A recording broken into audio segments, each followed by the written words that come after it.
as falas, né? E também para não atrapalhar, e aí depois no final a gente vai ter um momento de perguntas e tudo, aí quem quiser é só levantar a mão, tem uma função aí no Google Meet, né, ou então colocar no chat também.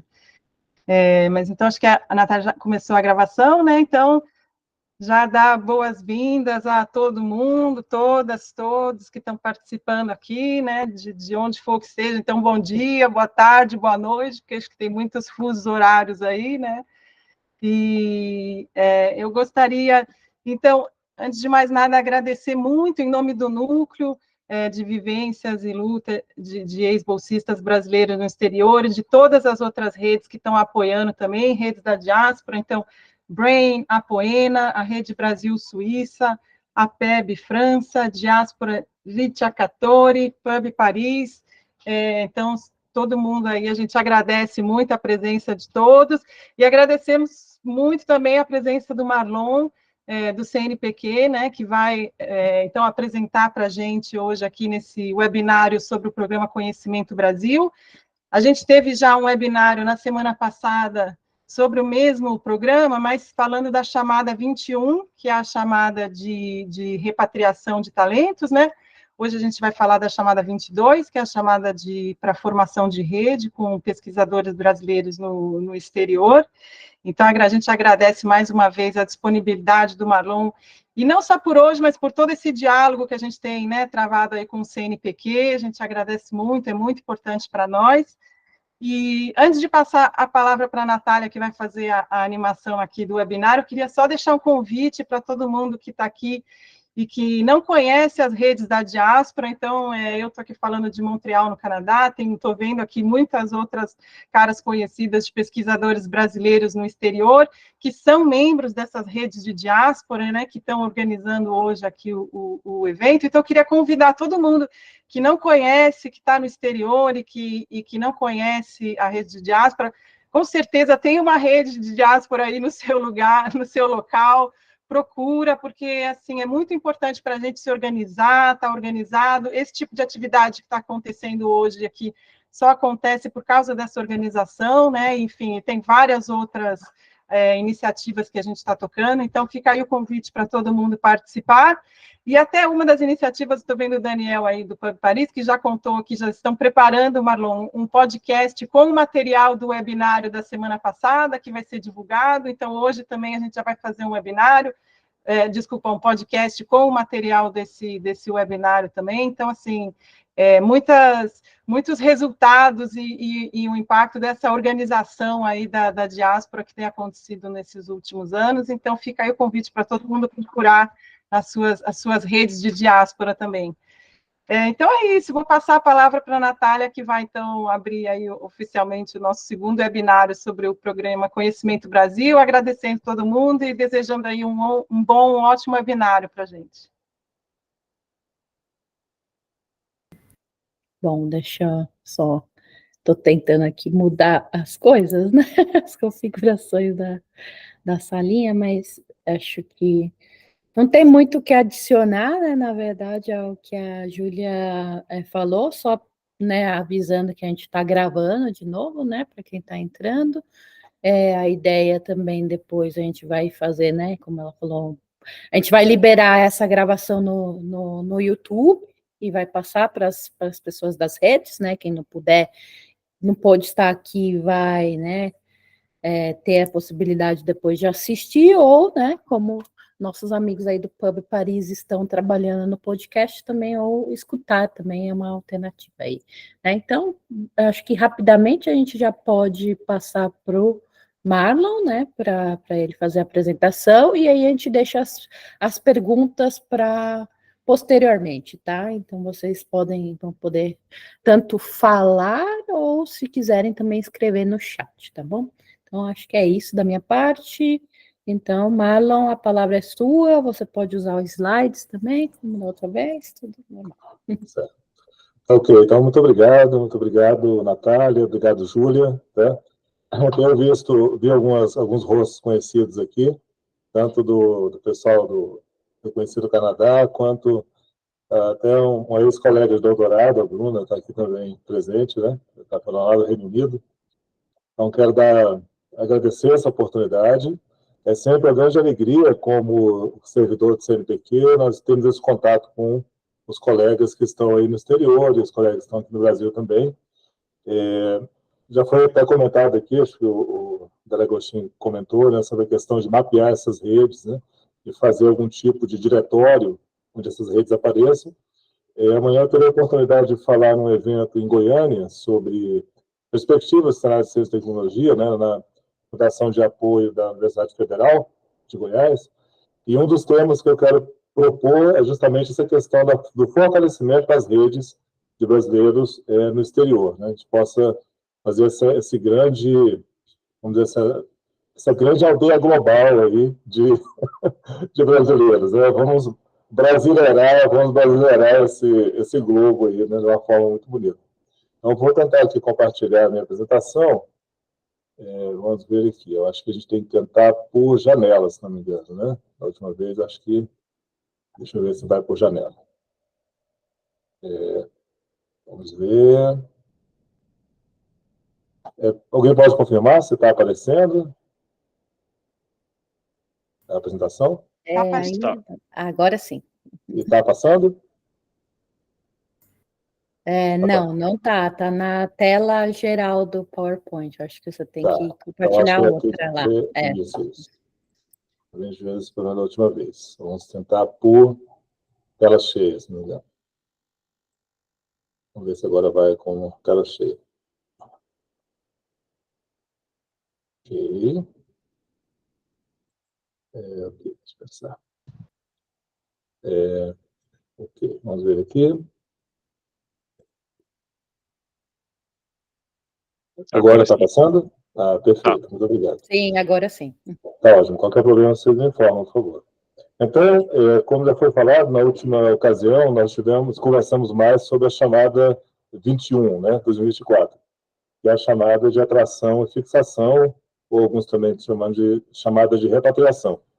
Então, o foco da chamada 21 é justamente você permitir que um brasileiro que ou está no exterior e quer retornar, ou retornou do exterior nos últimos 5 anos e quer se estabelecer em uma instituição de pesquisa, possa submeter o seu nome, né, seu projeto. E também empresas brasileiras que mapeiem esses pesquisadores, principalmente lá fora ou aqui no Brasil, possam contratá-los para desenvolver projetos de pesquisa em empresas. No caso da chamada 22-2024, a ideia já é complementar, mas evidentemente um pouco diferente. Então, é um apoio à formação de redes entre pesquisadores brasileiros que estão no Brasil e os que estão no exterior. Esse é prioritariamente o objetivo da chamada. Mais uma vez, só para lembrarmos aqui a questão do CNPq, né? Uma empresa, na verdade, uma instituição, uma fundação vinculada ao Ministério de Ciência e Tecnologia. Nossa missão é essa, né? Promover e fomentar a pesquisa científica e tecnológica, inovação e contribuir aí para políticas públicas, fortalecimento do desenvolvimento do país. No caso da chamada 22, nós podemos destacar aí 2 grandes objetivos, né?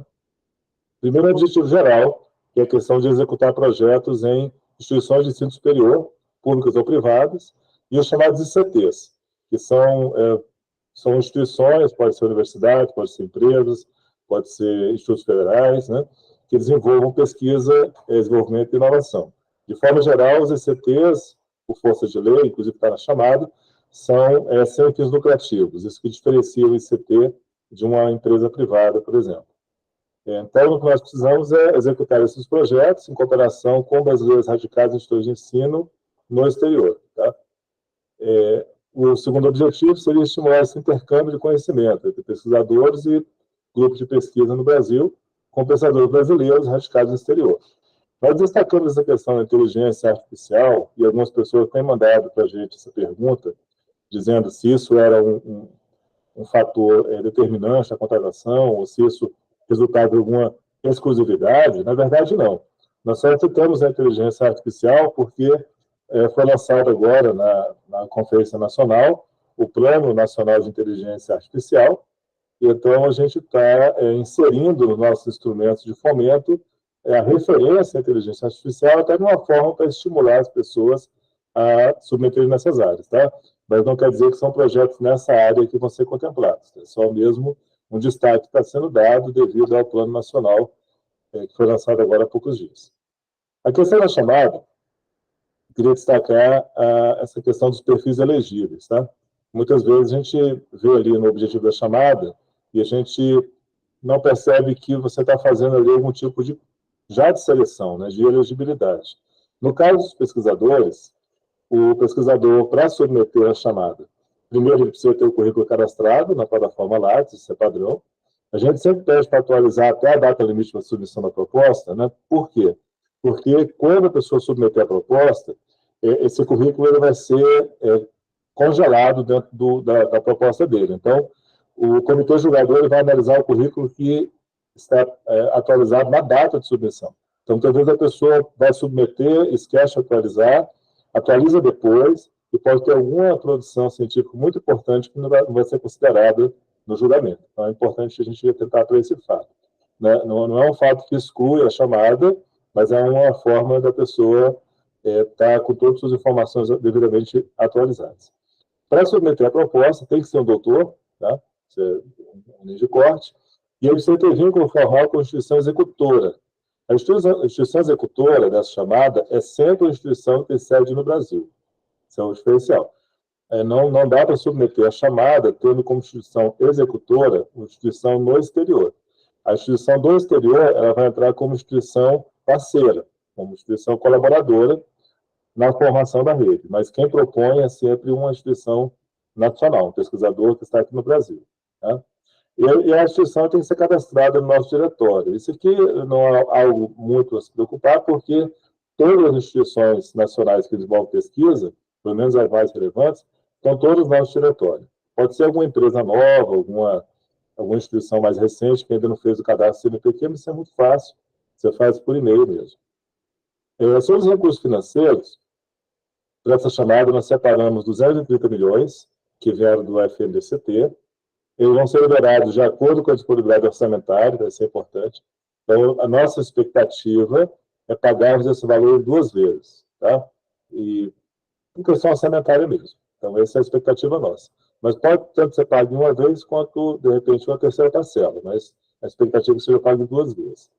Dos valores previstos, 230 milhões, 40% vai ser destinada à região Norte, Nordeste e Centro-Oeste, e incluindo as áreas de abrangência das suas agências de desenvolvimento regional. Você sabe que o Brasil, algumas regiões, elas têm interpõem uma a outra, etc. Então, qual a importância disso? A importância disso é que nós precisamos fortalecer as regiões que têm menos acesso a recursos regulares. Por isso, esses 40% dessas regiões. Mas, se nós não alcançarmos projetos qualificados dentro dos 40%, nós podemos passar recursos para outro projeto. Tá? Tá bom. Os projetos, então, eles terão um valor máximo, a expectativa de R$600 mil, sendo 480 mil para capital e custeio e 120 mil para aquisição de passagens diárias. Uma pergunta que tem chegado muito para a gente aqui, né? O pessoal lê esses 2 itens e fala assim, mas as chamadas de passagens diárias, elas estão dentro do valor de capital e custeio? Não, ela é custeio, mas ela está separada. Então, é um valor para capital e custeio e outro valor para diárias e passagens. Você pode até usar depois uma parte do seu custeio para diárias e passagens, se for necessário. Mas são R$600 mil destacados nesses 2 itens. Tá? Algumas dúvidas comuns têm aparecido, né? O pesquisador brasileiro no exterior, ele pode constar em mais de um projeto? Não há impedimento. Então, uma pessoa que está no exterior ela pode participar de mais de um projeto.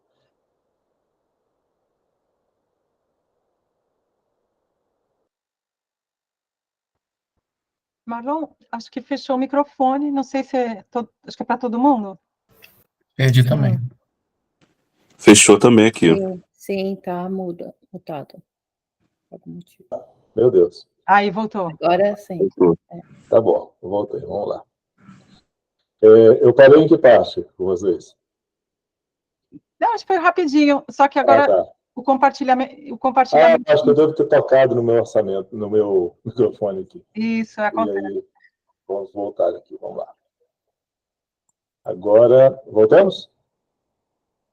Sim. Voltamos agora? Muito obrigado. Então, a questão aí é se o pesquisador brasileiro pode constar em mais de um projeto, tá? tanto o pesquisador brasileiro do exterior quanto no Brasil, ele pode estar em mais de um projeto, não há impedimento. Algumas chamadas do CNPq, nós limitamos isso, até para que não tenhamos muitos projetos. Mas, nesse caso, não há impedimento. Mas nós vamos analisar se está tendo superposição de atividades. Então, vamos dizer assim, você tem um grupo de pesquisa com 5 pesquisadores. Cada um submete um projeto na chamada e os outros 4 ficam como colaboradores desses demais projetos. Isso aí pode ser considerado uma superposição. Então, a gente pode, por exemplo, aprovar só 1 ou 2 dos projetos, né, e não aprovar todos. Então, a gente não é proibido, mas fica de bom senso de cada um. O proponente precisa estar no Brasil? A gente tem recebido essa pergunta também. Sim, o proponente está vinculado a uma instituição brasileira, tá? E então ele precisa estar no Brasil. A executora do projeto é uma instituição brasileira.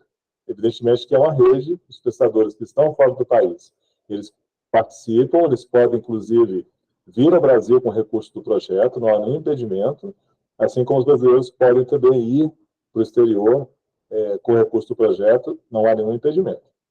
O pesquisador brasileiro no exterior precisa estar vinculado a uma instituição?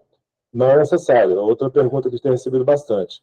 O pesquisador que está no exterior, ele precisa ser um professor, ele precisa ser um contratado de uma empresa? Não. Nós podemos ser pesquisadores brasileiros com muita capacidade para cooperar com projetos que estão desvinculados neste momento de alguma instituição.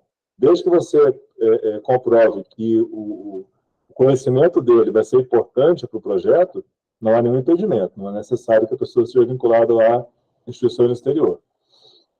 A questão dos recursos de passagens diárias, eles podem ser utilizados, aliás, devem ser utilizados, né, para esses deslocamentos, ida e volta do país, não está nenhum problema com isso aí.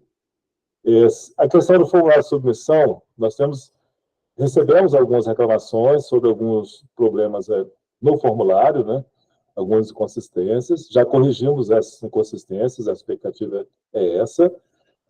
Há uma grande dúvida sobre o anexo da chamada, nós optamos por não propor um anexo, modelo, então o anexo seria livre, só que é importante que vocês entendam que uma chamada dessa, você pode ter aí 300, 400, 500 propostas.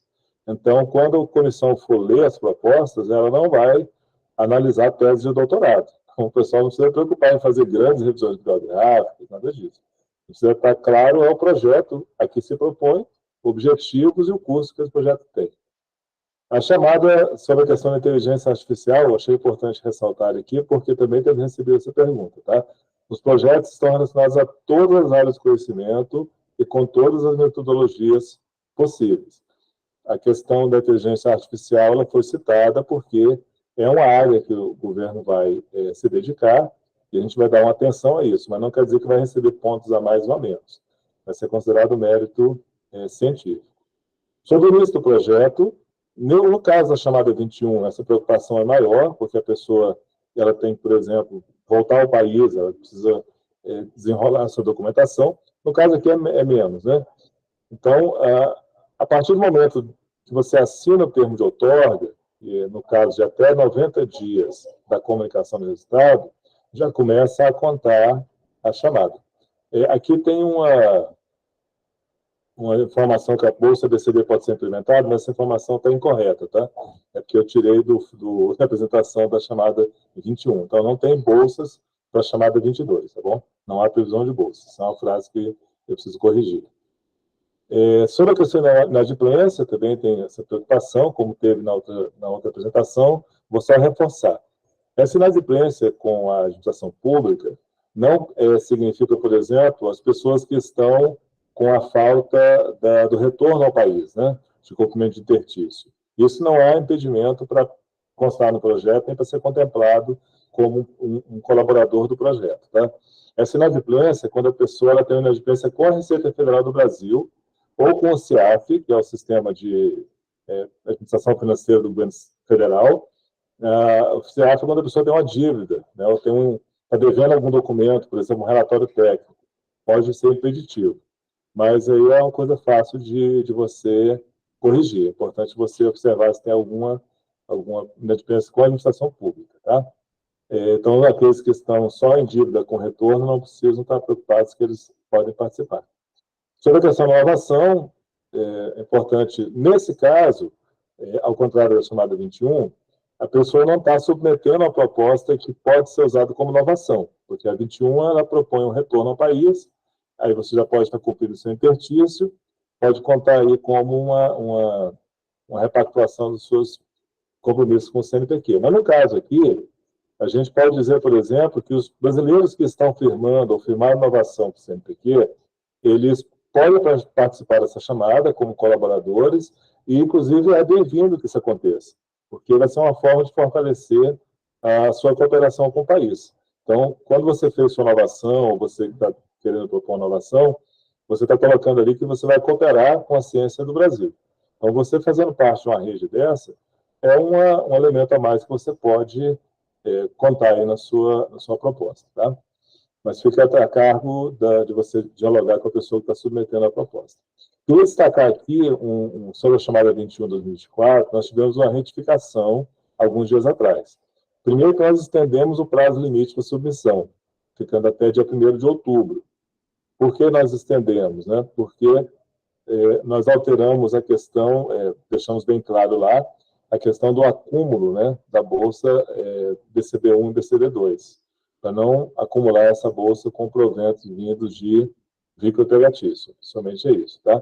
Isso foi destacado porque nós estamos recebendo algumas mensagens de pesquisadores que já eram professores de institutos federais ou de universidades e queriam submeter para receber a bolsa. Então, nós deixamos claro que isso não é possível. Então, a bolsa, a chamada 21, ela foi prorrogada a sua submissão. Aqui é uma arte que a gente já tinha demonstrado outra vez, né? Nós estamos aí com a expectativa de contratar até 320 projetos, e a vigência da chamada 22, a vigência de 48 meses. Pode ser prorrogado depois do seu início, mas as expectativas são 2 anos. Então, eu quero agradecer, deixar essa mensagem, conhecimento científico deve ser conhecimento comum, e me colocar à disposição para poder responder qualquer pergunta que eu possa responder. Ok. Obrigado. Obrigado, Marlon, pela apresentação. Já temos algumas perguntas no chat. Eu vou fazer essas que estão até esse momento aqui no chat e depois vou abrir para as pessoas que estão aí, que tem, acho que, se alguém mais quiser também, já pode colocar a mão aqui. Tem, deixa eu ver aqui, tem a primeira pergunta aqui, que é, a primeira pergunta é, já há previsão de prorrogação desse edital, como ocorreu para o 21? Olha, até o momento não há a expectativa de prorrogação, não. Até porque nós temos que tomar um pouco de cuidado aqui internamente para não ficarmos com muitas chamadas na mesma data, né, para receber. Mas se nós percebemos que há um movimento de necessidade de prorrogação, seja por questão técnica, ou mesmo questão de necessidade de mais tempo, não está descartado. Mas, a princípio, a previsão é encerrar no próximo dia 13 de setembro. Essa é a expectativa. Tá bom. Aí tem a pergunta 2 que você já meio que abordou na sua apresentação, mas aí eu já vou juntar com uma outra que tem logo abaixo, que é relacionada, né? Que é um pesquisador brasileiro no exterior pode estar vinculado a mais de um projeto de rede submetidas a esse edital? Você já falou que sim, né? Pode. E pesquisadores no Brasil, ele pode estar também em mais de uma rede? Pode. E tem mais... junto com essa, tem uma outra aqui, que é, caso o pesquisador no exterior possa ser parte de mais de um projeto de proponentes diferentes no Brasil, é possível que isso afete negativamente a chance desses projetos de serem aprovados por essa dupla participação? Não, a princípio não, tá? Desde que seja justificado. A pessoa ela pode ser um brasileiro que seja referência em alguma área, ou ele está participando, já colabora com mais de uma instituição, não há problema. Só quando a gente começa a perceber que a mesma pessoa já está em 10 projetos, 12 projetos, a gente já começa a entender que essa pessoa realmente está sendo um grande destaque internacional, e aí fica até curioso, né? Ou pode ser que alguém está simplesmente usando para, vamos dizer assim, para configurar uma rede. Então, é importante que a pessoa possa participar de mais de um, não tem nenhum problema, só tome muito cuidado, tá? Para você não ficar parecendo que você está só doando o seu nome. Eu sei que isso pode parecer assim, estranho de falar, mas acontece em alguns projetos, tá? O pessoal, às vezes, começa a usar o nome da pessoa para dar um peso ao projeto. Então, sim, pode participar de mais de um, mas eu aconselho sempre que você eleja bem assim, o projeto onde você vai participar. Tá? Aí agora tem uma outra pergunta, que é sobre o projeto submetido precisa ser de pesquisa fundamental ou desenvolvimento de produtos, apps, atividade de divulgação científica, produção de material sonoro, tipo podcast, visual, canal no YouTube, etc., também seriam possíveis? Não, também seriam possíveis. Nós estamos falando aqui de ciência, tecnologia e inovação. Então, você está trabalhando desde a ciência básica, a questão da tecnologia, as novas tecnologias, e a questão de processos inovadores. Projetos, por exemplo, na área de comunicação científica, que é o caso, por exemplo, de um podcast, algo parecido, eles podem ser contemplados? Podem ser contemplados, mas desde que configure como realmente um projeto de pesquisa. Está usando esse podcast, usando essa comunicação para alcançar algum objetivo que dê algum resultado. Tá? Simplesmente manutenção de espaços de mídia pode ser que não sejam muito bem recebidos, até porque nós temos já algumas chamadas que trabalham com divulgação científica. Então, a divulgação científica ela é importante, ela é estimulada, ela é prevista em quase todas as chamadas CNPq. Então, se essa divulgação científica está vinculada ao desenvolvimento de um projeto, não teria nenhum problema. Próxima pergunta. Gostaria de saber se há vantagens em ter mais de um brasileiro no exterior envolvido em um único projeto, mesmo que um grupo seja o principal. E seria vantagem envolver brasileiros em países diferentes? Olha, eu diria o seguinte, o objetivo é a formação de redes. Então, vamos dizer assim, quanto mais visível está a estruturação dessa rede, eu acredito que seja melhor para ser visualizado pelo comitê julgador. Né? Então, brasileiros em mais de um país, eu acho que é muito bom, até porque você pode realmente fazer uma rede, você pode unir talentos diferentes, expectativas e perspectivas diferentes. Então, eu não vou dizer que vai, vamos dizer assim, dar mais pontos ou menos pontos, até porque não é um item de pontuação, mas isso pode configurar uma rede mais do que uma simples cooperação entre dois pesquisadores. Então, eu acho que é um desenho interessante a se pensar. Tá. Eu vou fazer mais 2 perguntas aqui do chat, aí depois eu vou abrir para coisas, e aí a gente vai dando uma... vou tentar fazer um pouco mais equilibrado aqui, tá? Para as pessoas que... Da outra vez eu não consegui, mas vou ver se eu consegui dessa vez, né? Vamos lá. Pergunta aqui. O proponente no Brasil tem de ter feito doutorado no exterior ou pode ter feito doutorado no Brasil? Não. O proponente do Brasil ele é um doutor. Não importa onde ele se formou, se no Brasil ou no exterior, isso não vai ser considerado. O importante é que ele seja um doutor, seja vinculado a uma instituição de pesquisa, ou universidade, ou um ICT, ou uma faculdade que seja, uma empresa, sem fins lucrativos, né, empresa de pesquisa, mas não, a formação dele não só se considera o perfil dele, mas pode ser formado no Brasil, sim. Tá. Agora, então, eu vou fazer que nem eu falei, vou tentar intercalar. Então, a Janara é a primeira aqui. Por favor, pode fazer a sua pergunta aí. Bom, muito obrigada, Marlon, primeiramente pelas explanações, pelo seu tempo, pela essa organização que as redes estão fazendo. Realmente, para mim, está sendo extremamente importante. Eu tinha até desistido de participar desse edital, porque eu estava com muitas dúvidas. Eu sou uma pesquisadora brasileira que está no exterior, eu tenho um contrato, como boa parte dos pesquisadores aqui, na Alemanha, onde eu sou, temporário, com perspectiva de dar continuidade nos próximos anos, um contrato mais longo. Porém, eu tenho algumas dúvidas. A principal dúvida é como articular essa questão da colaboração da instituição no exterior, e sendo que eu não tenho um vínculo, digamos, que vai me garantir 2 anos. Eu tenho até março, provavelmente mais tempo, se conseguirem recursos para me manter. Essa é a primeira pergunta.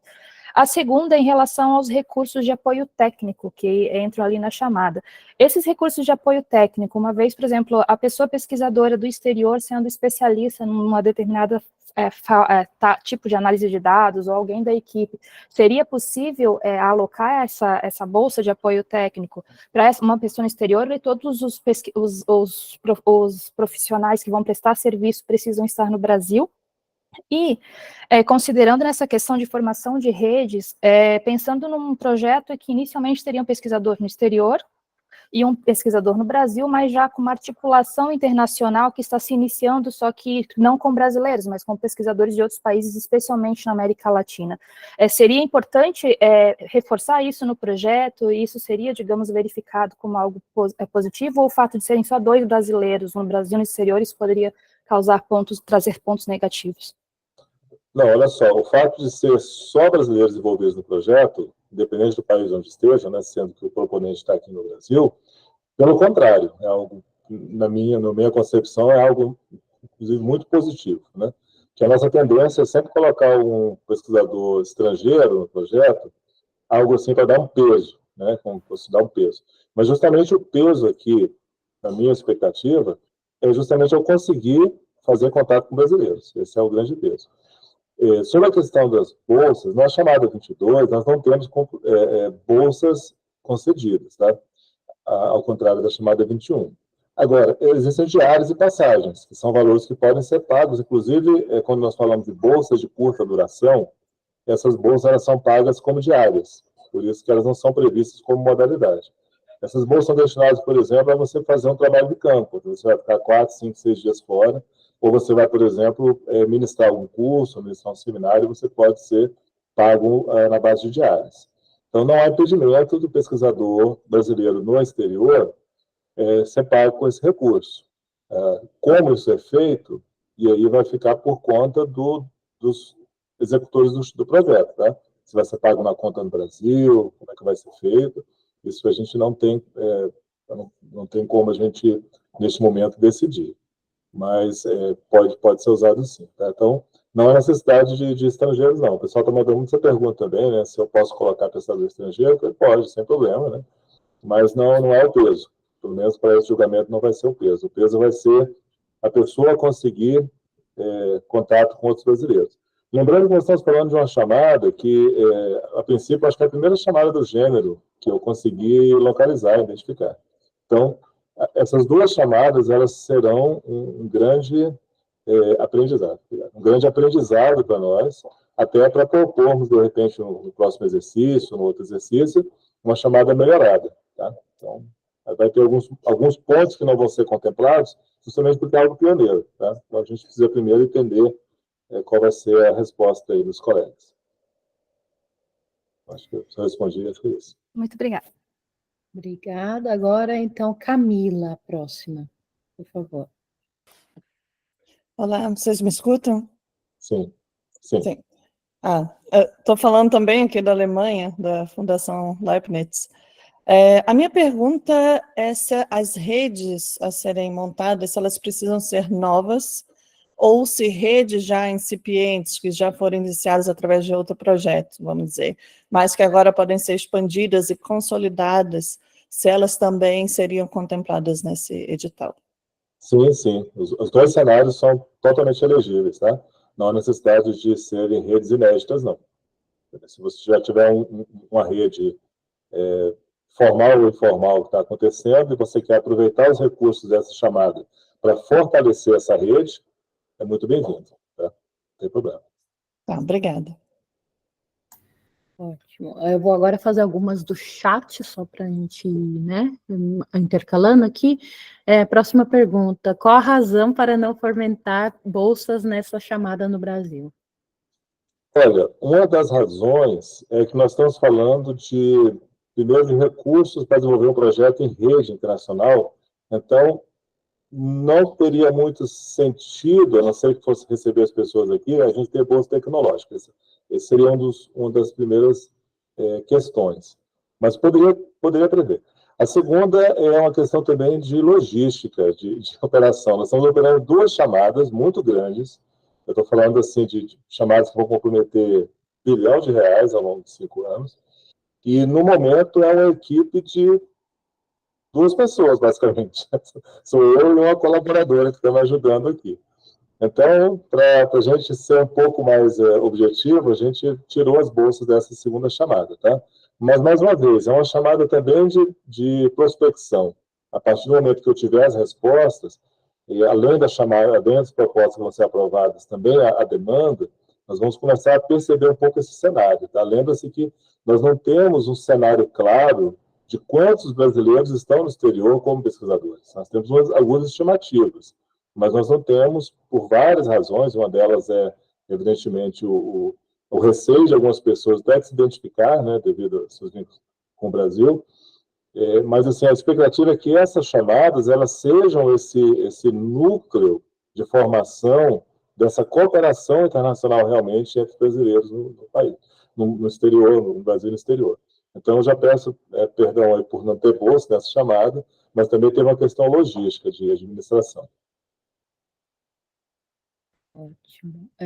A Camila, ela já fez uma pergunta, mas tem uma pergunta dela aqui sobre correções, se as correções no modelo de proposta já estão publicadas, né? Acho que Não, na verdade, assim, estava tendo um problema de submissão, eu acho que na chamada 21, na parte de escolha de bolsas, algumas pessoas estavam dizendo que tinha que escolher uma bolsa BC2 também para poder seguir em frente, a gente pediu para corrigir isso.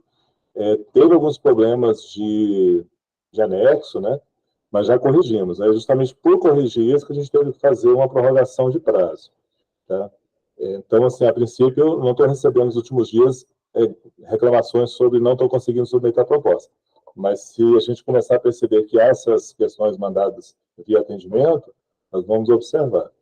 Teve uma pergunta aí que eu vi que levantou a pergunta, e quando levantou eu já lembrei que eu tenho respondido muito ela, e se você for perguntar, já vou me adiantar. É uma pergunta sobre a linguagem, né? Sobre a língua a ser usada no projeto.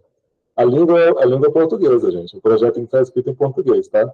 Tanto o da 22 quanto o da 21 está escrito em português. Isso aí é uma supremacia linguística que a gente está usando aqui. Então, muitas vezes a pessoa fala assim, mas eu tenho um pesquisador estrangeiro que não vai entender. Traduza para ele, para a língua mãe dele, e explique. Mas, assim, para submeter o documento, nós estamos... são todos submetidos em português.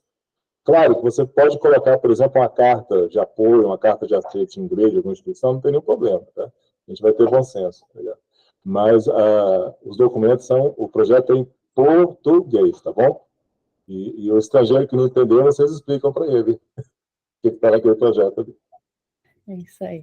Eu vou aproveitar aqui e fazer duas perguntas em um também, porque elas são iguais, são agrupadas e você também já tocou um pouco nisso, né, nas respostas. Uma é os gastos com diárias e passagens são permitidas nos dois sentidos, você já respondeu que sim, né? Ou seja, missão para um lado para o outro. E a pergunta outra é quantas diárias que são permitidas e por qual período, né? Não há limitação, salvo você encontre na regra alguma limitação, não me recordo dela, mas não tem uma limitação, não.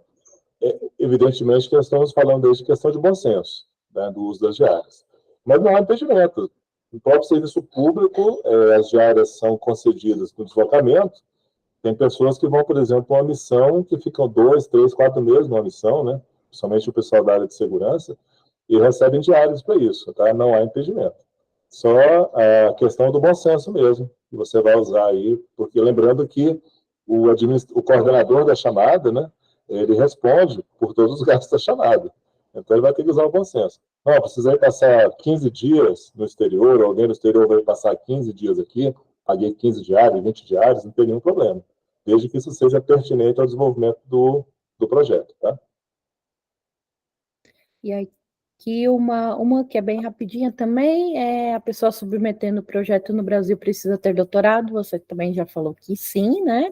E a pergunta junto com essa é, tem alguma limitação para submissão por professores que estejam próximos à aposentadoria? Nenhuma, não temos nenhum tipo de etarismo, e pelo contrário, né? Muitos pesquisadores, eles se aposentam, mas continuam como pesquisadores colaboradores das suas instituições, muitas vezes pesquisadores eméritos, e até tem mais tempo para dedicar a seu projeto, né? Porque não está tendo ali compromisso com algo. Não tem nenhum problema, tá? A pessoa ela pode aposentar. Agora, é importante que ela depois, se for o caso, se for necessário, demonstre que ela continua na ativa, continua pesquisando, mesmo com outro ritmo de trabalho. Não há nenhum impedimento. Ótimo. Agora eu vou chamar algumas pessoas que estão aí com a mão levantada. A primeira, né, a pessoa que está aqui é a Renata. Por favor, Renata, pode fazer a sua pergunta.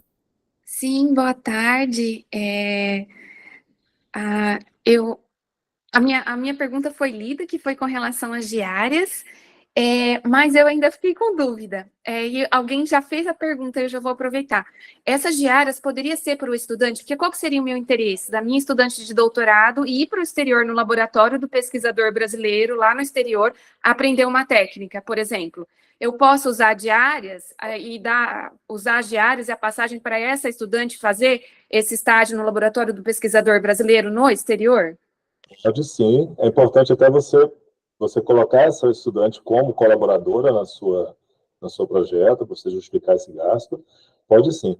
Quando nós tivemos essa ideia dessa chamada, justamente essa foi o mote, né? Quer dizer, pesquisadores brasileiros com recurso na mão para poderem eles proporem coisas aos pesquisadores que estão no exterior. Então, é perfeitamente possível, eu aconselho que você coloque o nome dessa pessoa já na chamada, se for o caso, desculpe, no projeto. Se não quiser colocar agora, não tem problema, mas quando mandar a pessoa, você só registra ali nos seus documentos pessoais, no seu registro de administração do projeto, a necessidade. Mas, plenamente possível, não tem nenhum problema.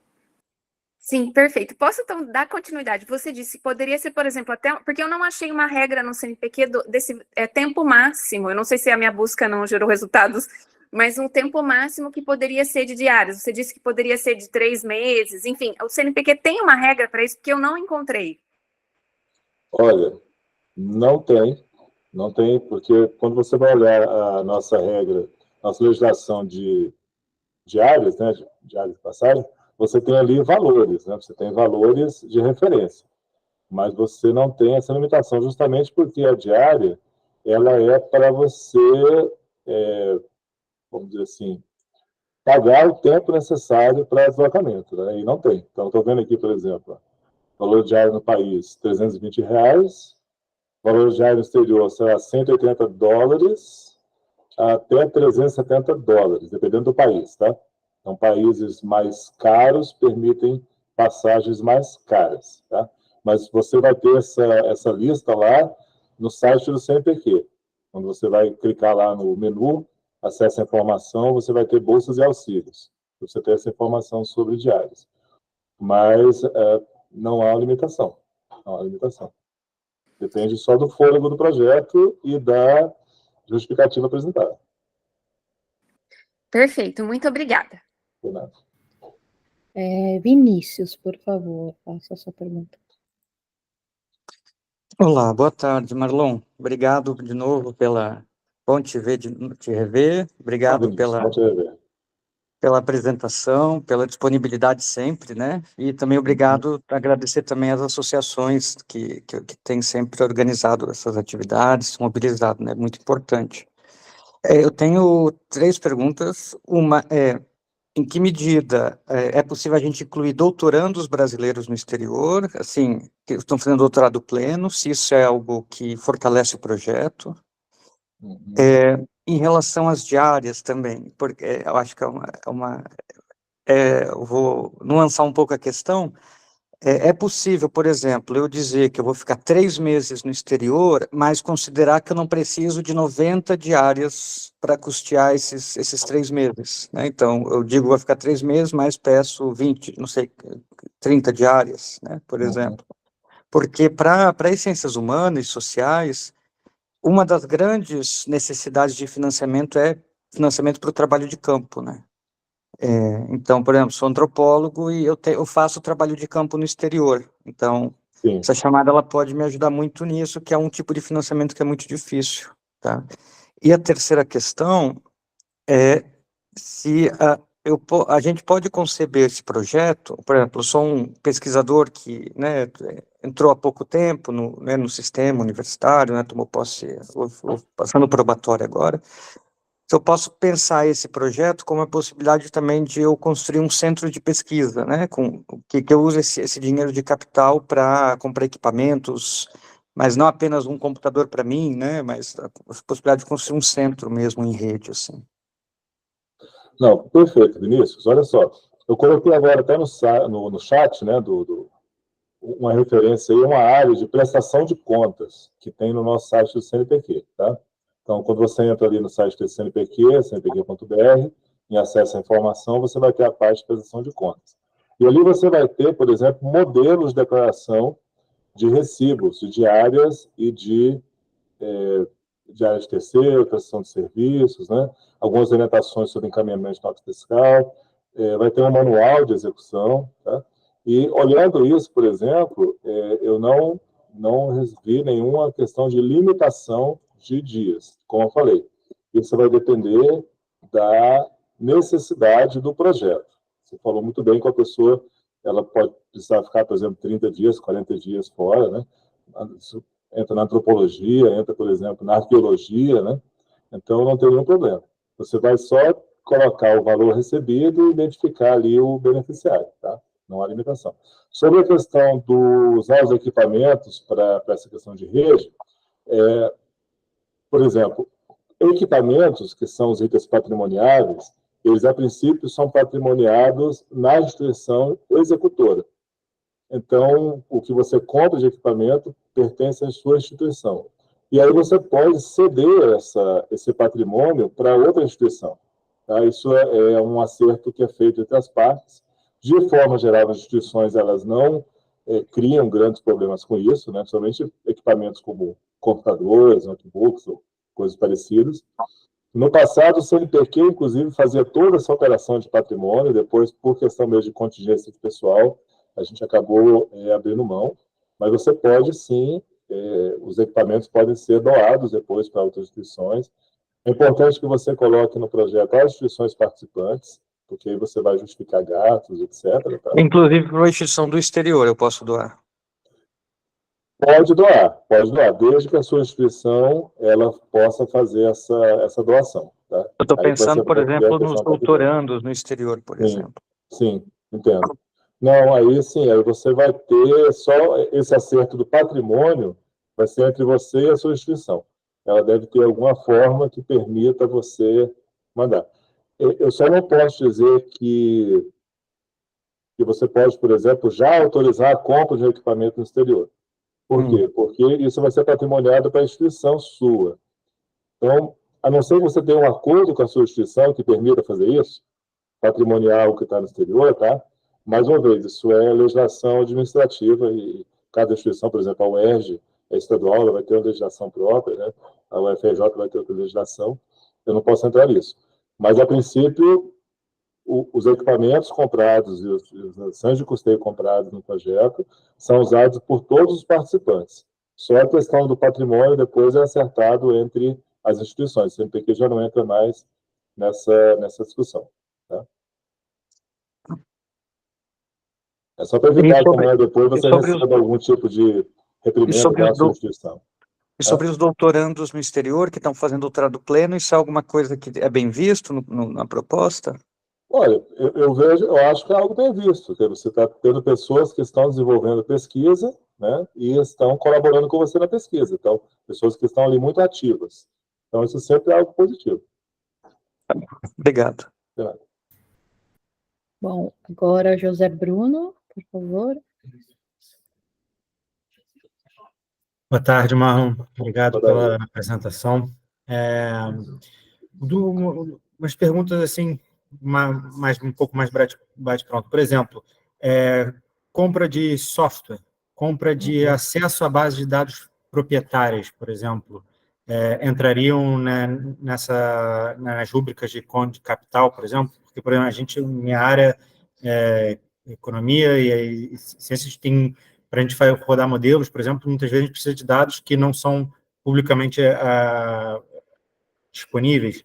E a gente está tentando montar uma rede justamente para desenvolver um projeto que envolveria potencialmente esses... você beneficiaria disso. Então, se isso qualificaria para capital. Essa seria a primeira. E depois, organização, por exemplo, de eventos. Vamos fazer um workshop no Brasil, terão trazer o pessoal que está sediado fora, justamente para fomentar a rede e debate para desenvolvimento do projeto. Os custos no Brasil relacionados ao evento, tipo, seria catering, né? Seria aluguel de equipamento para o evento e tal, isso também estaria contemplado nessa parte? Tá. Vamos começar pelo final. A questão dos gastos, né, as despesas. Tem algumas despesas que elas são vedadas, tá, na chamada. E eu acredito que isso seja vedado por alguma lei, porque desde que eu entrei aqui em 2002, todas as chamadas são vedadas, tá? Então, por exemplo, aqui no início do item 5.4 fala, são vedadas despesas com certificados, ornamentação, coquetel, que é fazer a questão de coquetel, né? Alimentação, shows ou manifestações artísticas da natureza. Então, assim, não vai dar para usar o dinheiro do projeto, por exemplo, para você pagar a refeição dos pesquisadores no evento. É uma limitação, tá? É uma limitação. Nem para pagar show e manifestação artística. Eu lembro que eu recebi uma pergunta, acho que talvez não foi no webinário ou mesmo por escrito, né? A pessoa perguntando, então o meu projeto que na área de arte não pode ser contemplado, porque não pode ser manifestação artística? Não, pelo contrário. Quando a gente fala de manifestação artística, que geralmente quando você tem algum tipo de encontro, de evento, você contrata, né? Contrata músicos ou músicos regionais ou algo parecido.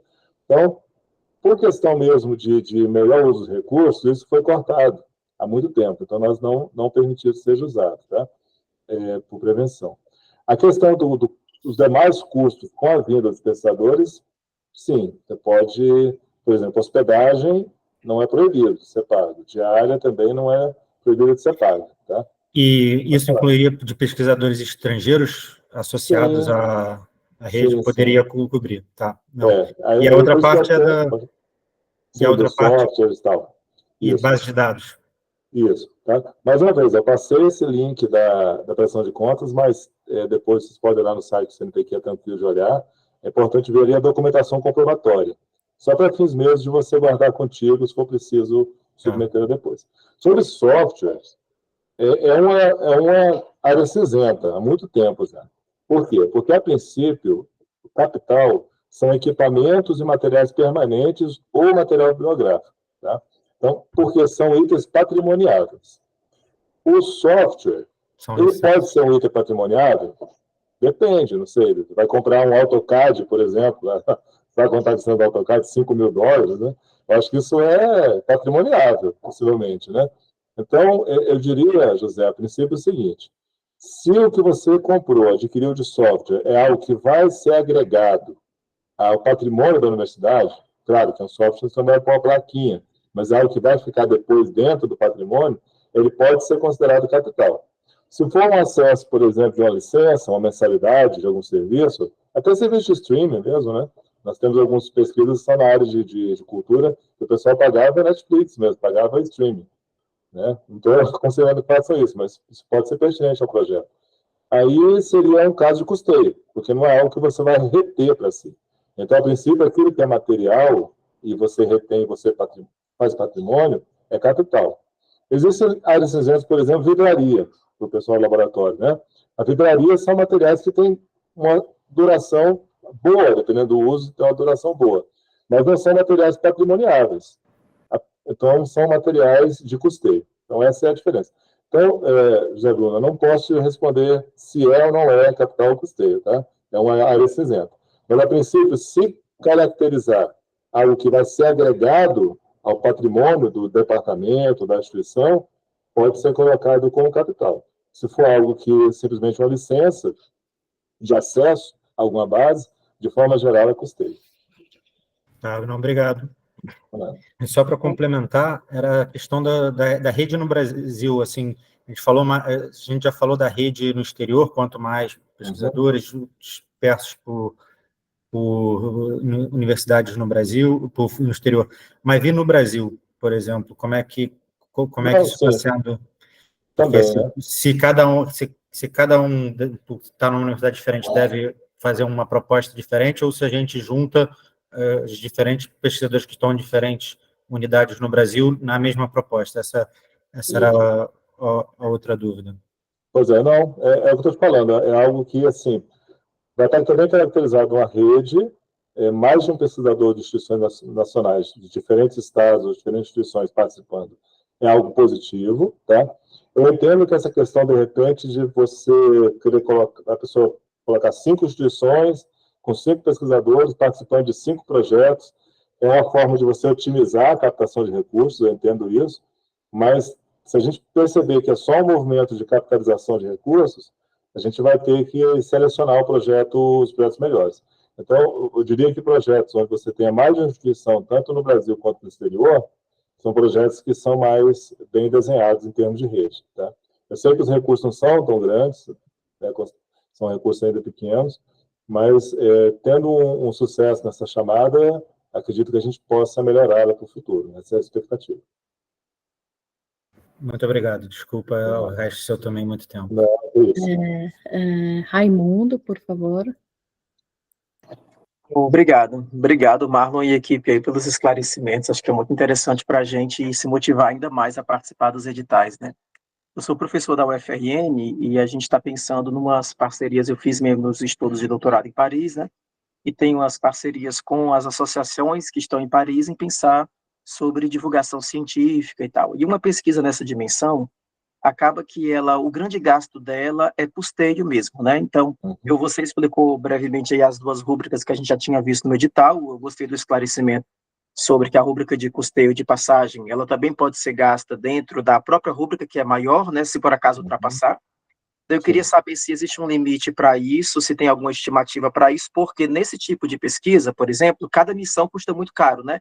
Manda 2 pessoas com o preço das passagens de hoje, passar 15 dias na França levantando dados e em 2 de cá para lá, cada missão dessa vai 50 mil, acabou os 120 mil de passagem, né? Então, o quanto que a gente pode gastar dos 480 que sobram de custeio e capital, todo com custeio, ou quase todo com custeio, se for o caso, para uma pesquisa que tem essa característica? Não, aí eu entendo até porque eu recebi tanto essa pergunta, né? Se o valor de capital e custeio se soma ou não ao valor de diário de passagem. Porque o diário de passagem é um item de custeio, dentro do edital, inclusive. Mas justamente nós separamos um dinheirinho a mais para passagem diária, justamente para fortalecer essa capacidade de mobilidade do projeto. Então, não há nenhum problema de você colocar um projeto com muito recurso para diárias de passagens, desde que isso seja muito bem desenhado dentro do projeto. Tá? Nós não decidimos limites entre capital e custeio. E quando vier o julgamento, claro, a gente vai escolher os jogadores que tenham essa visão de rede, essa visão de colaboração. Vamos esclarecer isso, que para essa chamada mais importante do que você, por exemplo, adquirir equipamentos, que eu acho que é algo importante para os cúpulos, é você estimular essa cooperação. E cooperação, ela resulta em mobilidade. Então, vai ser normal que você tenha muitas diárias e passagens, tá? Então, desde que isso seja inerente ao seu projeto, à sua temática, à sua proposta, ao desenho da sua rede, não há nenhum limite, não. Inclusive, depois, durante o desenvolvimento do projeto, se quiser fazer algum tipo de remanejamento, tem uma parte que é possível fazer. Tá ótimo, obrigado. E só uma última questão rapidinho. Se falou muito de vários pesquisadores externos, né, participarem de mais de um projeto. Mas e o contrário? A instituição não precisa submeter só uma candidatura, né? Ela pode ter várias candidaturas. Tipo, na UFRN, eu vou submeter uma candidatura, mas pode ser que os colegas da saúde vão submeter outra que nem estou sabendo. Então, as candidaturas, elas não são uma por instituição, no caso. Elas são abertas. Sim, já dizia o mestre Gilberto Gil, o contrário também pode acontecer. Então, pode sim, não tem nenhum problema. A mesma instituição ela pode submeter, nós não temos nenhum limite. Quando você está falando, por exemplo, do meu departamento, pode também ter 2 pessoas do meu departamento, porque, dependendo da área do conhecimento que estão tratando, são pessoas que tratam de ações muito distintas, né? Não há nenhuma limitação, não, das pessoas submeterem. Pelo contrário, tem instituições que sempre submetem muitas propostas, tá? Não há nenhuma limitação quanto a isso. Maravilha, obrigado. Daniel, por favor. Boa tarde, Marlon. Obrigado pela oportunidade aí de aprender melhor.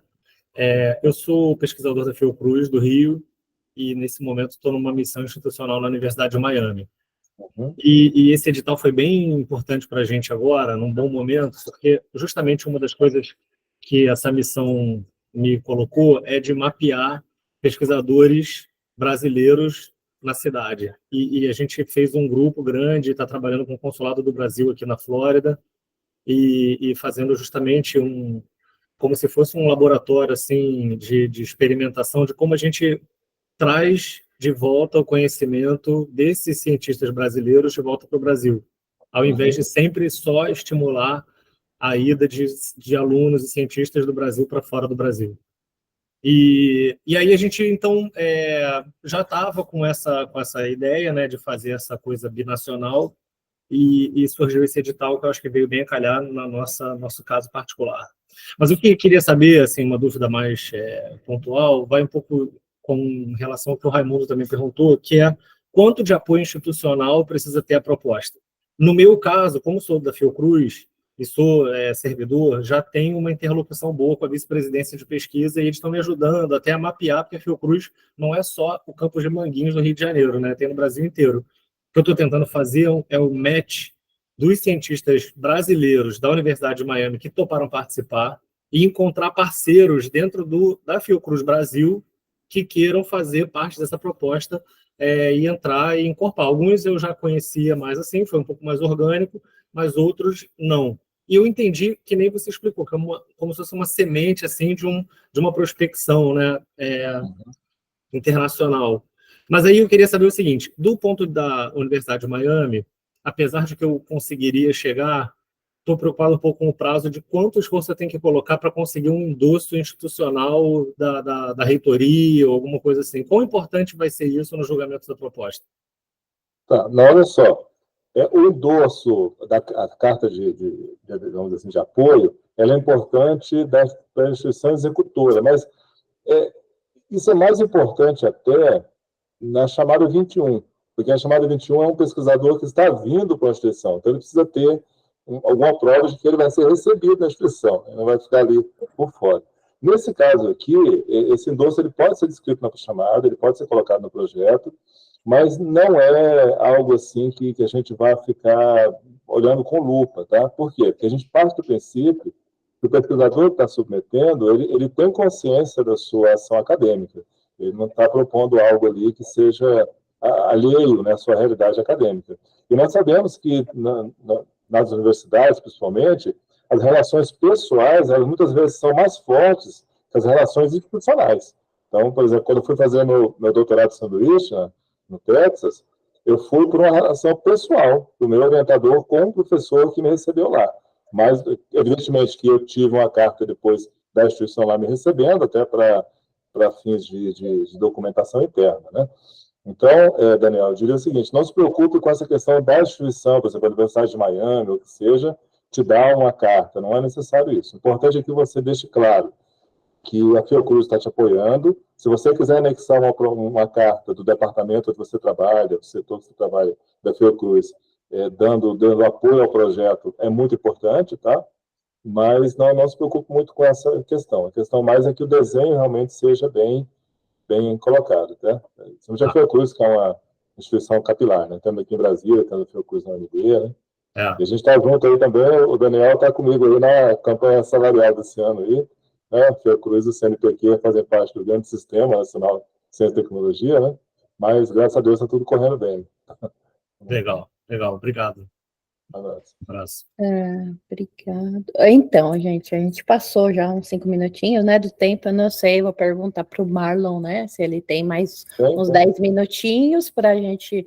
Tem algumas perguntas ainda no chat, a Renata já tinha feito a pergunta, então não sei se ela está com a mão levantada porque ela quer fazer mais uma, mas qualquer coisa, Renata, dá uma esperadinha um pouquinho, só para eu fazer algumas do chat e aí eu passo para você de novo, né? Próxima pergunta aqui é referente ao edital 21, na verdade, se deve fazer o upload do projeto de pesquisa inteiramente escrito em inglês ou deve ser escrito em português? Eu acho que certo. Português, nada de inglês, não, português. Até porque, gente, é um documento a gente fala de documento público, tá? Num órgão público, se mete em português. A não ser em casos específicos, onde eu preciso ter realmente alguma coisa em inglês, mas não é necessário não, pelo contrário, tá? Tem uma pergunta aqui sobre, caso o pesquisador do exterior estiver vinculado a uma instituição de ensino, quais são os documentos da instituição estrangeiras que são necessárias para a chamada? Nenhuma. Você pode, coloca o nome do seu pesquisador, descreva ali a função que ele terá, tá? De forma geral, nós vamos mandar e-mail perguntando para o pesquisador se ele está sabendo que está na chamada. A gente parte sempre da boa fé, tá? Você vai precisar só dessa documentação aí, se for o caso que ele tenha que vir ao Brasil, por exemplo. Aí você se vira com a instituição dele para conseguir a documentação. Mas a gente fala essa questão de brincar de mandar e-mail, mas aconteceu muito isso já aqui. Agora melhorou, tá? Mas já teve o caso do presidente do CNPq em outros anos, né? Está em chamada e fala assim, professor, o senhor está na... Ele falou, não estou sabendo que eu estou em projeto nenhum. E a pessoa põe lá. Muitas vezes porque ela tem algum tipo de colaboração com a pessoa e escreve na chamada, né?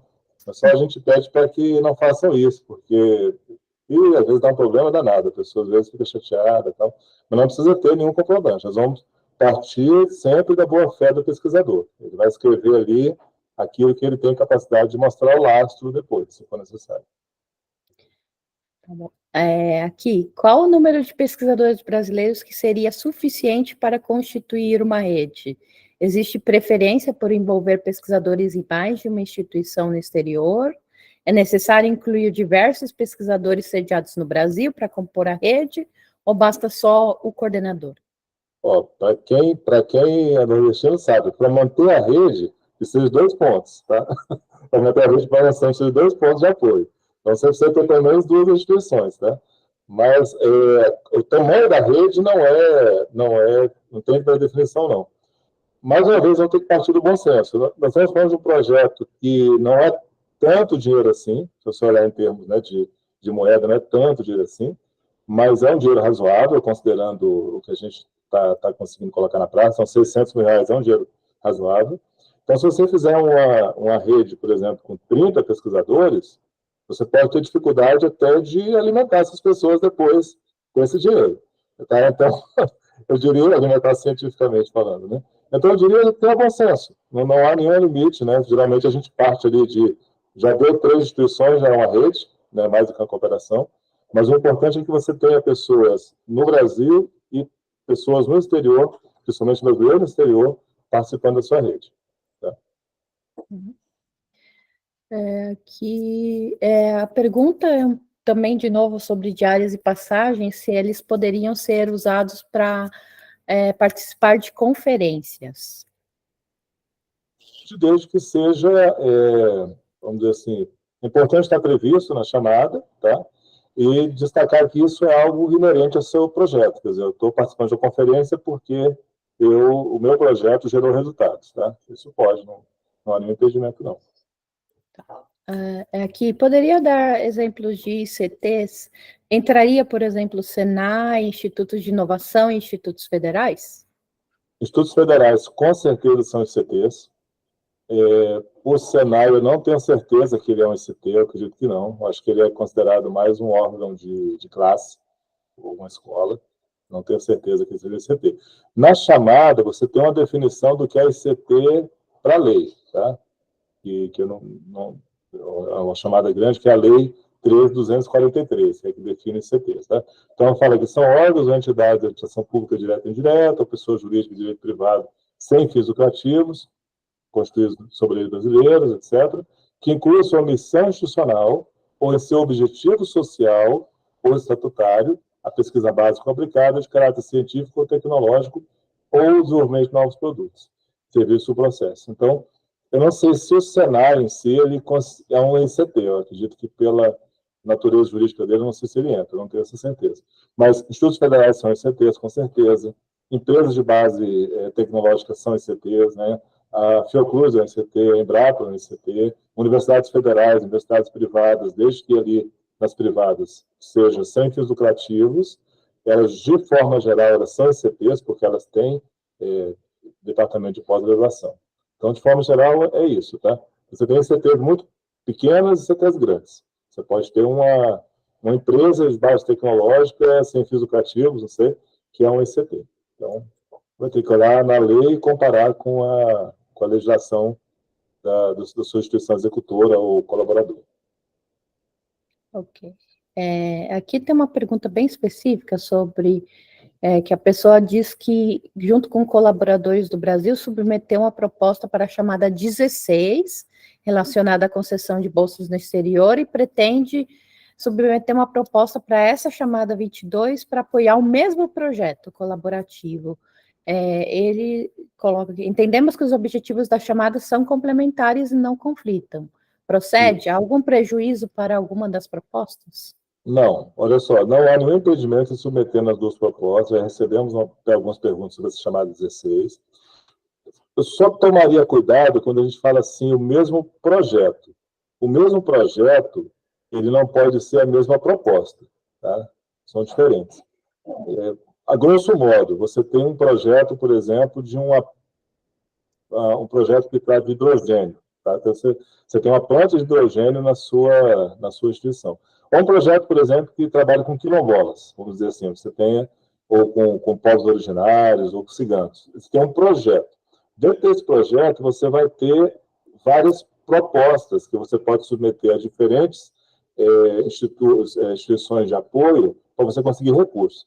De repente, você submete nessa chamada para um tipo de recurso, você vai ter, por exemplo, bolsa no exterior. Você submete lá pedindo bolsa no exterior para esse tipo de projeto. Então, é sempre importante, gente, que o projeto ele pode ser um. Então, um acelerador de partículas é um projeto, um laboratório é um projeto. Mas as propostas, elas sejam diferenciadas. Evidentemente, você pode citar, se você quiser citar, olha, essa proposta faz parte de um projeto que está sendo desenvolvido.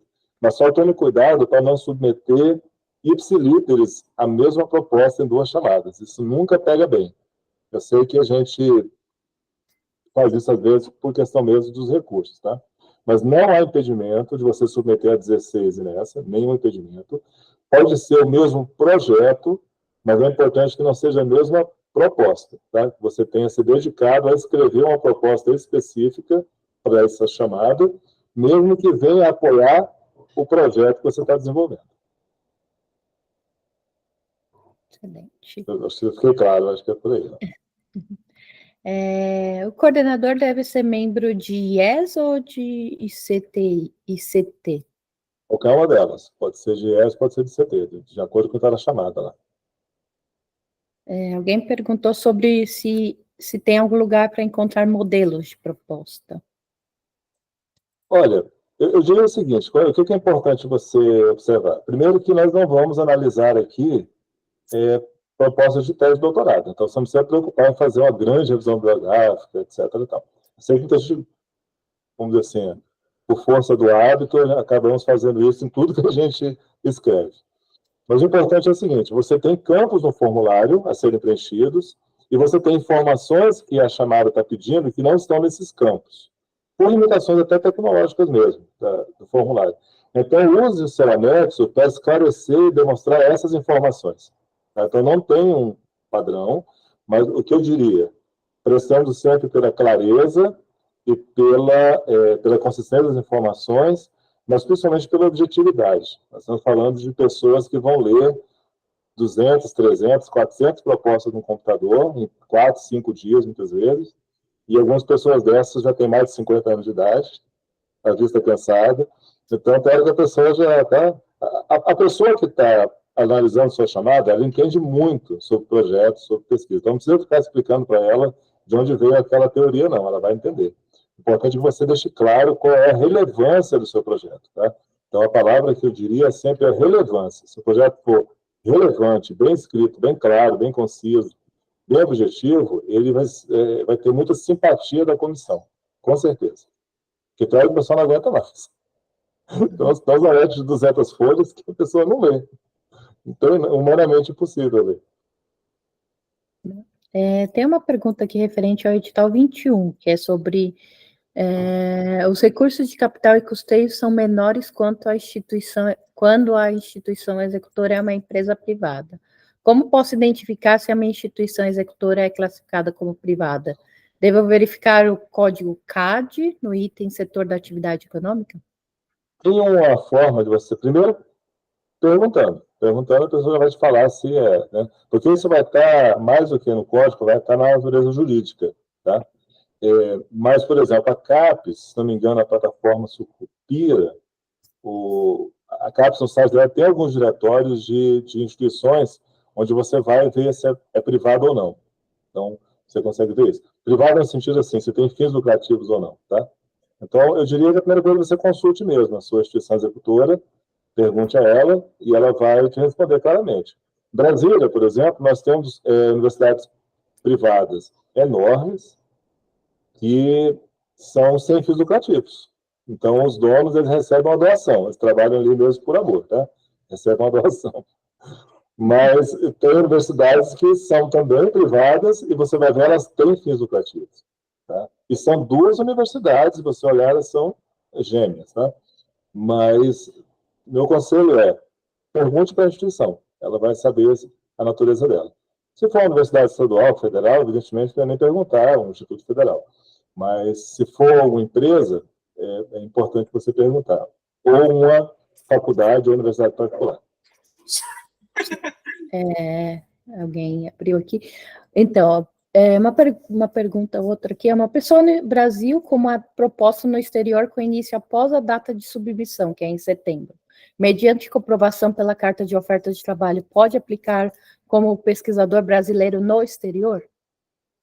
Peraí. Ele é um pesquisador brasileiro que está no Brasil e vai para o exterior, é isso? Isso, exatamente. Se for o caso, ele vai ter uma dificuldade, por quê? Porque a instituição executora vai ser aonde? Vai ser no Brasil? Mais uma vez, gente, a gente não entra nas questões privadas, tá?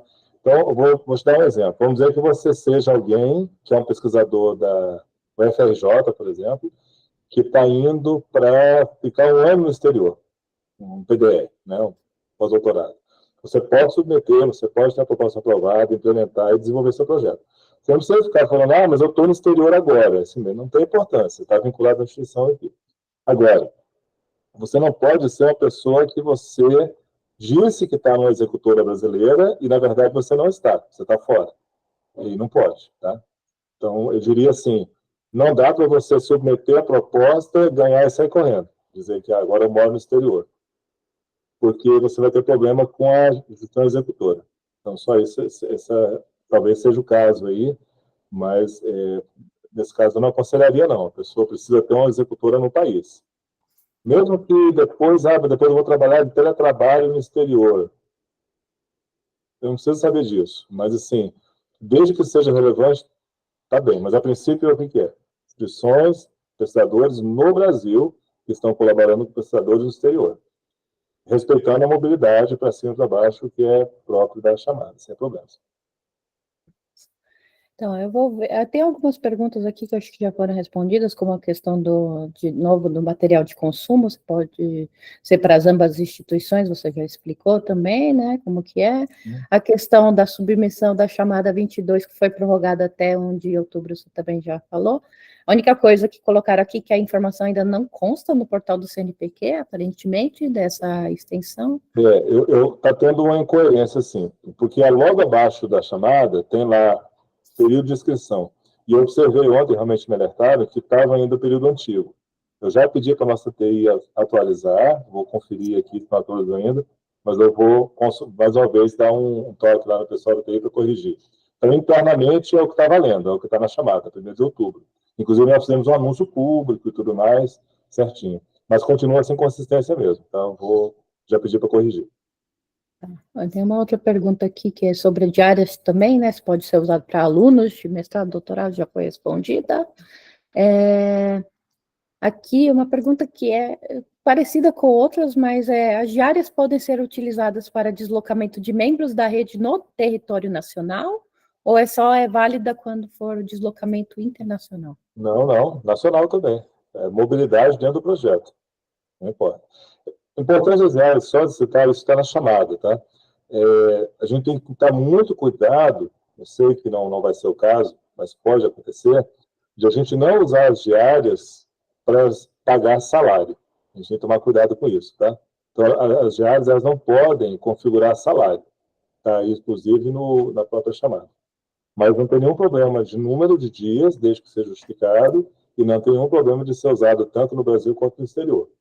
E também tanto para ir e voltar, não tem nenhum problema. Agora eu passei algumas aqui que são meio repetitivas, mas tem uma aqui. Como ficam possíveis pedidos de patente? Algum arcabouço jurídico ou será caso a caso entre as partes?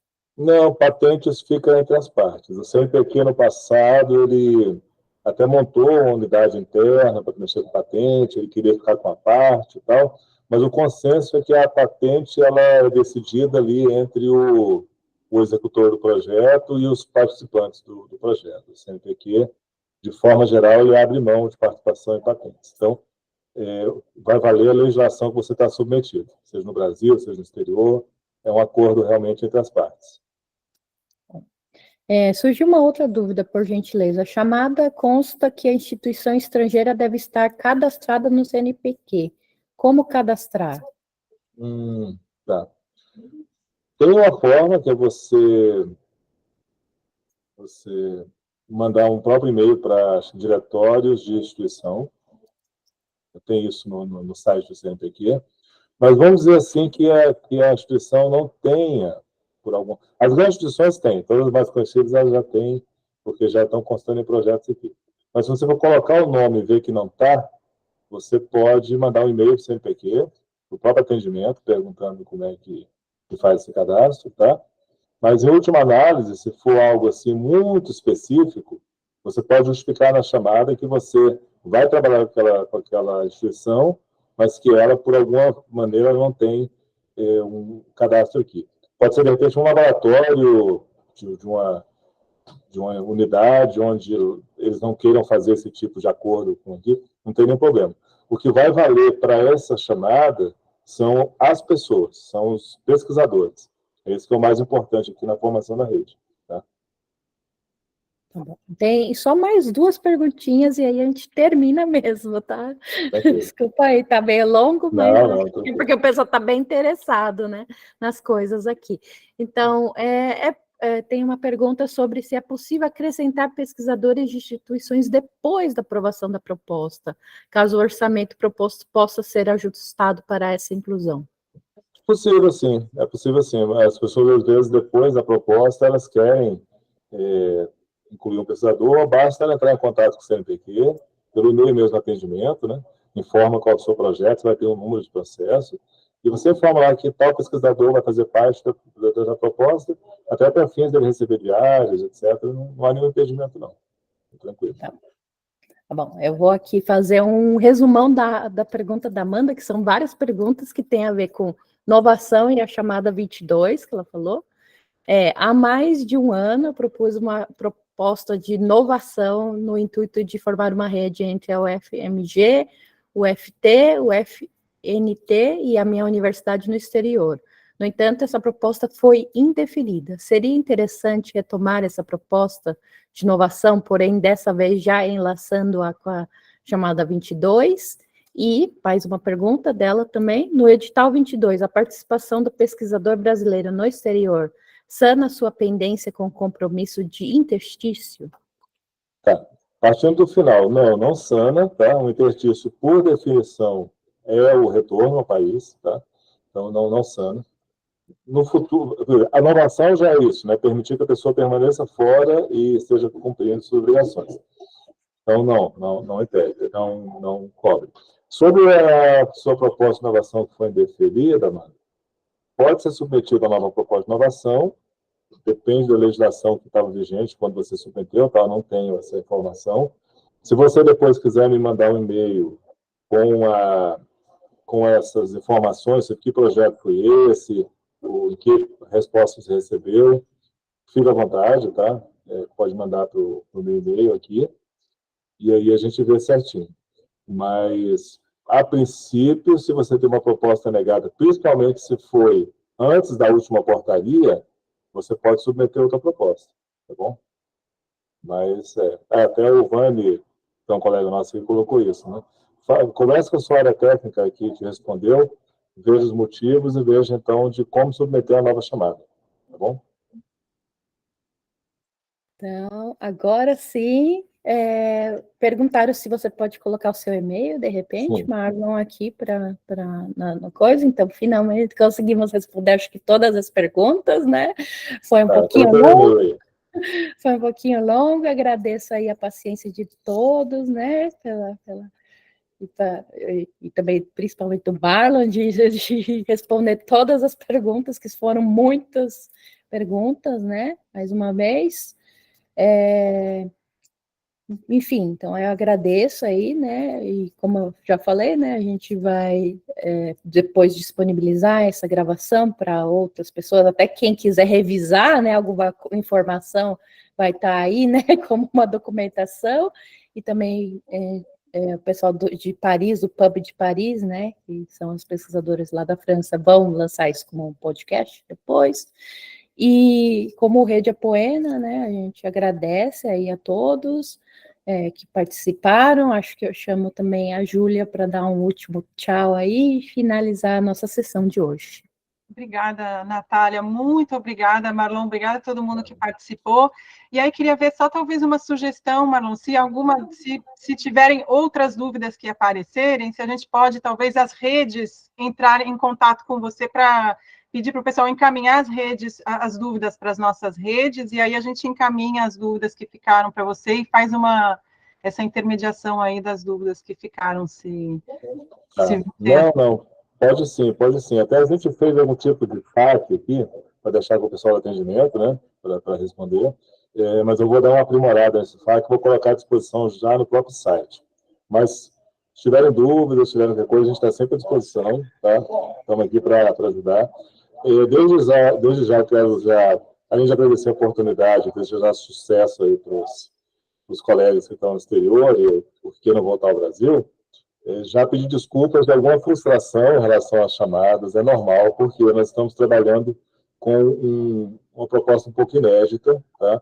Todo esse esforço, principalmente o professor Olival Freire, né, já conversaram com ele, o nosso diretor científico, ele é alguém que está muito aplicado a essa questão dos bolsistas no exterior.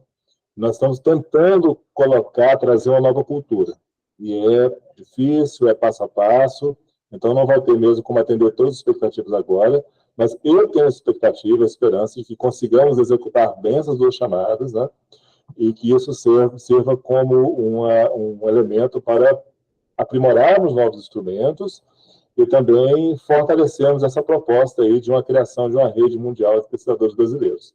Acho que a gente está lançando essas sementes aí e estamos trabalhando nesse novo momento. A ministra é muito interessada nesse assunto, apoiando bastante, e eu ponho muitas minhas esperanças nisso aí.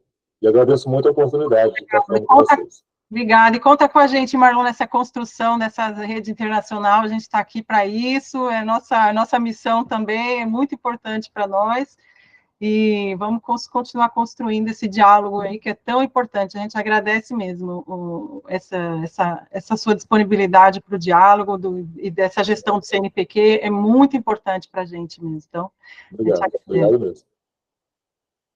É isso, acho que com isso a gente encerra, né, Natália? É isso aí, muito bem, é isso aí. Boa noite a quem está na Europa, bom dia, boa tarde para quem está no Brasil, né? Tchau para vocês. Por aí. Então, boa tarde, boa noite e bom dia para quem está na China. Tchau.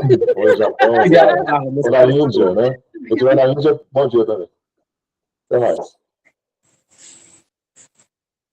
Valeu. Júlia? Oi, Daniel. Oi. Você que está... É você que está gravando a partir da sua conta? Não, acho que é a Natália, né, Natália? Acho que até tá. pode encerrar, né? A gravação, acho que está gravando.